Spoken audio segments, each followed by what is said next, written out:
தொடர்ச்சியாக 3ஆம் நாள் உடற்பயிற்சியில் நாங்கள் ஈடுபட்டிருக்கிறோம். இன்றைக்கு பார்த்தீங்கன்னு சொன்னால் உடம்பு கொஞ்சம் சரியில்லை, காய்ச்சல் தன்மையாக இருக்குது. ரெண்டாலும் நாங்கள் உடற்பயிற்சியை கைவிடக்கூடாதுன்றக்க தான் தொடர்ந்து செய்கிறோம். குரலை பார்த்தீங்கன்னு சொன்னாலே தெரியும், என்ற குரலுக்கும் இப்போத்த குரலுக்கும் வந்து எவ்வளோ வித்தியாசம் இருக்குது. ரெண்டாலும் எங்கள்ட முயற்சியை நாங்கள் கைவிட போகிறதில்ல. அந்த வகையில் நான் இன்றைக்கு சொல்ல வர விஷயம் என்னென்னு சொன்னால், ஒரு உடற்பயிற்சி செய்கிறீங்கன்னு சொன்னால் உங்களுக்கு வருத்தம் வருதோ இல்லையோ, ஏழுமோ இல்லாதோ, உங்களால் முடிஞ்ச அளவுக்கு குறைஞ்ச டைம் இருந்தாலும் தொடர்ச்சியாக செய்யணும். ஒரு நாள் செஞ்சுட்டு இன்னொரு நாள் செய்யாமட்டிங்கன்னு சொன்னால் அதில் ஒரு இன்ட்ரெஸ்ட் இருக்காது, ஒரு முழுமைத்தன்மை இருக்காது.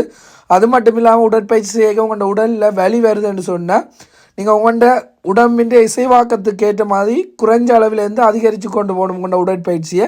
அது மட்டும் இல்லாமல் உடற்பயிற்சியை முடித்த உடனே நீங்கள் தண்ணி குடிக்கக்கூடாது. தண்ணி தாகமாக இருந்தாலும் தண்ணியில் சிறிதளவு உப்பு போட்டு குடிக்கணும். அதுவும் அதிக அளவு குடிக்கக்கூடாது. ஒரு அரை மணி நேரம் கழித்து நீங்கள் தேவையான அளவுக்கு தண்ணியை குடிக்கலாம். என்ன உடனே நீங்கள் குளிர் தண்ணியை குடிச்சிங்கன்னு சொன்னால் தசைகள் வந்து இடம், அதால் வந்து தசை பிடிப்பு ஏற்படும். எனவே நீங்கள் வந்து உப்பு தண்ணி குடிச்சிங்கன்னு சொன்னால் தசைகள் வந்து இலக்கமாக இருக்கும். அப்போ உங்களுக்கு வந்து நோத்தன்மை வராது. எனவே தொடர்ச்சியாக ஈடுபட்டுருங்க. அடுத்த ஒரு நாள் வீடியோவில் சந்திப்போம். நன்றி.